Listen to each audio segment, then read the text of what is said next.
One of my favorite intellectuals is a man by the name of Glenn Lowry, who's frequently sparring with his more woke counterpart, John McWhorter. And here they are talking about the downfall of Ibrim Kendi. And I thought that it was an interesting debate, and I love Glenn's rant. So I really wanted to bring it to you guys because I think that you'll find it a little bit fulfilling. Here we go. Boston University, the piece in the New York Times. Looks like it's Ibrim X Kendi again. It's the brouhaha at Boston University, the piece in the New York Times, in the Boston Globe pieces, people speaking out, disgruntled colleagues, administrative review of the Center for Anti-Racism Research. What I want to know is this. Why is there so much joy about what happened to Kendi? Not only among conservatives, but in the media, it's people of all stripes who are so happy to see that guy getting his butt kicked. What is all this joy about? You're joyous. Why? How do you know I'm joyous? Because you are. I mean, there's a part of me that's saying it's about time, but not for the reasons that a lot of people are thinking. For example, I don't think he's a grifter. I don't think that he's been trying to put one over on people. It's not. Of course he's a grifter. He's trying to promote for his own economic gain where he gets $40,000 to speak for an hour or some ridiculous sum like that, that the only way to solve past discrimination is with present-day discrimination against those who committed the atrocity. And the future requires the same exact remedy and medicine. So a never-ending cycle of racism and discrimination to end racism. Of course he's a grifter, John, getting paid $40,000. That this near criminal is being brought to justice. I don't think of it that way at all. Do you? Oh, John. I almost don't know what to say. But I'm going to, because we're friends, I'm going to pay you the respect of being honest with you. I mean, that just feels like a pose. The line that you are describing to me coming from you feels like a pose. Everybody is schadenfreude. Everybody's enjoying this disaster of this guy. Yep. They're crowing and they're whatnot. And I mean, sure, that's not very honorable. That's not very edifying, that kind of response. Chicken's coming home to roost. What did Malcolm X say after the Kennedy assassination? That kind of thing. That's cheap. That's not. And I don't think that's where I'm coming from. But you, instead of going to the heart of the matter, which is an empty suit was elevated to an academic guru position and a ton of money fell on him. And the whole thing fell about because he was an empty suit, which reveals the superficiality of the virtue signaling mania that ensued after George Floyd got killed in Minneapolis in 2020. There was never any there. The emperor had no clothes. This is precisely Hans Christian Andersen's Emperor's New Clothes situation.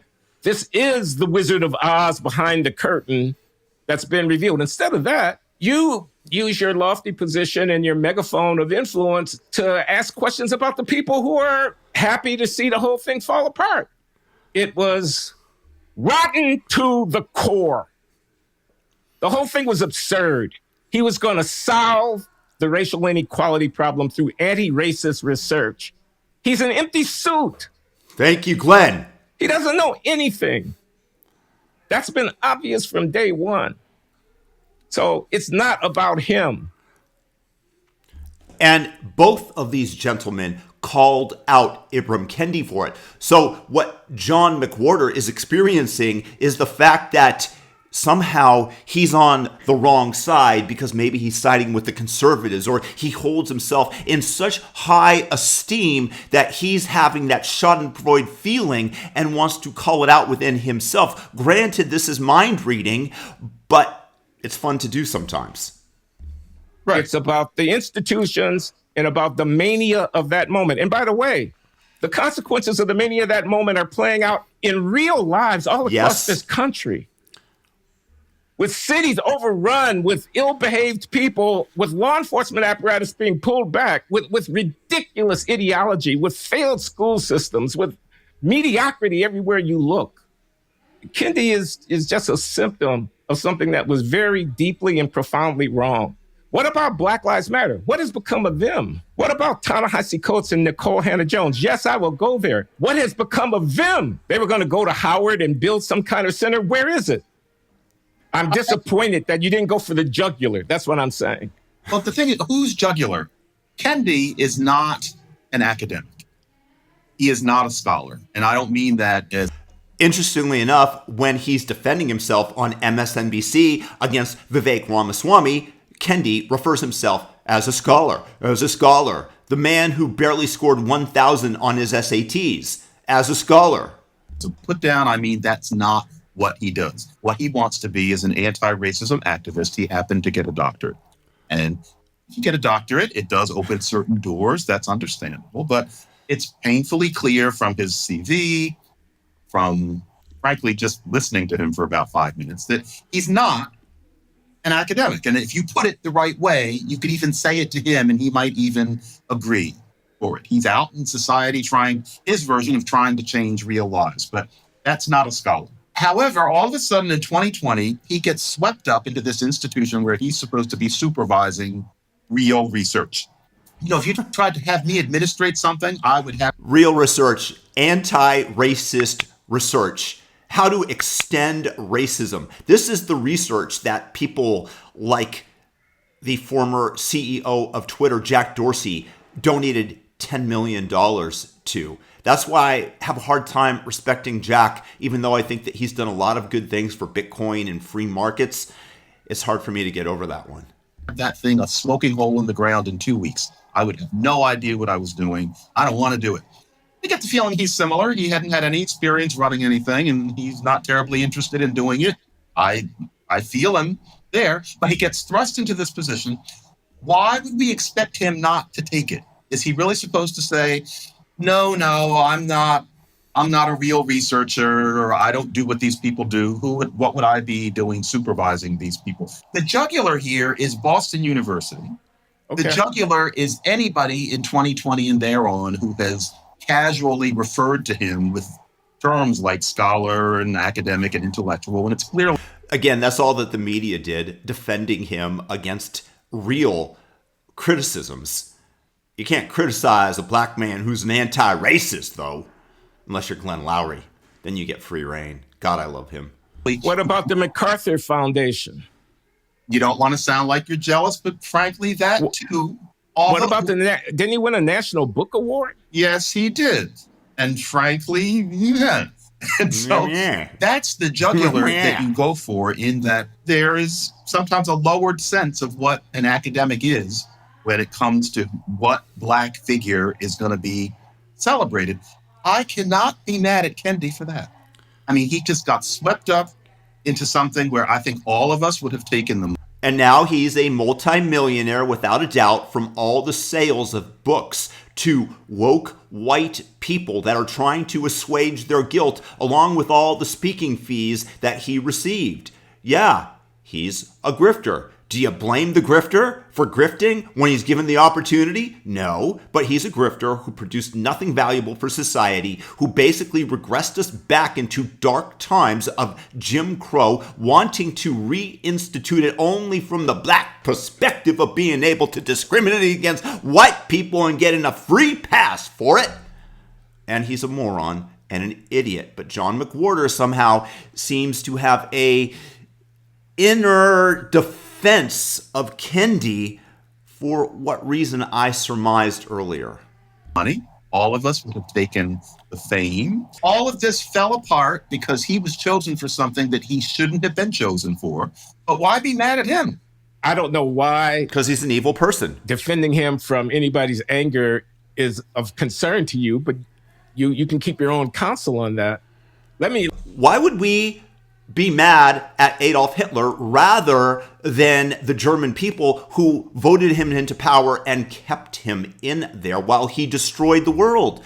Why would we be mad at Adolf Hitler? We need to be mad at the German people, not Hitler. This man still espouses the same similar evil views of discriminating. He just can't get away with going after the entire white race with genocide, because even today that's a step too far for the woke.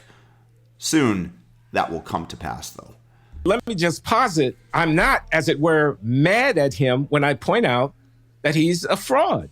When I point out that he's an empty suit, that, as I said, he's a lightweight, okay? When I call attention to the vacuity and the emptiness of the rhetoric, how to raise an anti-racist baby?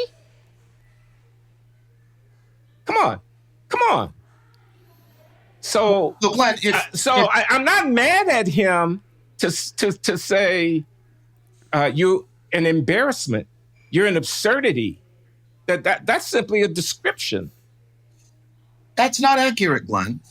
You can't call him an embarrassment or an absurdity when he was put into a position by other people. If anything, they made him make himself into an embarrassment. It wasn't his fault. So he's still saying that he is an embarrassment. That is what Glenn is saying. This man is an embarrassment. The woke ideology is an embarrassment. John, you just admitted it. If things were the way they ordinarily would be under normal standards of evaluation, he would be an obscure Black studies professor teaching at some state university. That's what he was before all these things happened to him by chance. But he got swept up into something. How can you call that person an embarrassment when it's not his fault? The embarrassment is BU. I'm embarrassed for Boston University as a representative of what American higher education can be. Then let's talk about that. I mean, because I agree with you that that's really the issue. And I don't have a stake in up or down on Kendi as such. I think his own biography and arc of his career speaks for itself. Why don't we talk about the institutional problem here? Because as I say, it's not just BU. It's much broader than that. What BU did is an insult to Black intelligence. But let me change that because that's too mean to Kendi. What BU did, he doesn't deserve it. What BU did is an insult to Black achievement. And the best defense I can imagine they would have is that, of course, showbiz is part of things and showbiz does attract funds. But the idea that you, on the one hand, could be heading an anti-racist center that was so excellent 30 years ago, and that as if he was remotely capable of doing the same thing, utterly miscast, is a diminishment of Blackness. The people who did that ought to be ashamed of themselves. Diminishment of Blackness. What about the people who paid him $40,000 to show up and give a half-hour-long talk without a Q&A? Because they're assuaging their white guilt, because they need to check the boxes for their woke ideology counterparts in order to look good as they virtue signal to their peers. Do you want to put them on the list of people to castigate? Yes. It almost feels like they're displaying that woman who was supposed to be George Washington's nursemaid and she was supposed to be 104 years old. It's like they're showing off a Negro. I don't have any problem with them taking the money if it's offered, but the idea that they would pretend that anything that particular person has to say is worth that much money, it's an insult. It's making a Black person a show, in a way. And yeah, I think that's disgusting, but it's not him, it's them. It's reparations. Y'all are giving Kendi exactly what he's demanding because you're too cowardly to stand up and call him an empty suit until the people that he hired for his anti-racist center at Boston University start complaining. Go figure. You hire people that are professional complainers that are trying to find fault with society every chance that they get, and they start complaining about you. Nobody could have seen this coming. Kendi was an empty suit and a grifter. And yes, I do have great deals of anger and antipathy towards someone that tries to destroy society, as Kendi has, for his own personal gain, for his own confused evil. It's not really confused, but let's call it evil ideology that says that to counter racism of the past, we need racism of the present and racism going on into the future in a never-ending cycle. But right now, it's my turn to be on top, so let me hit you, cracker, with my own whip. Because that's Kendi, and that's what they want. And these woke people that donated to all that money to them, go F yourselves. And even more so if it was taxpayer dollars, which I assume a good portion of it was.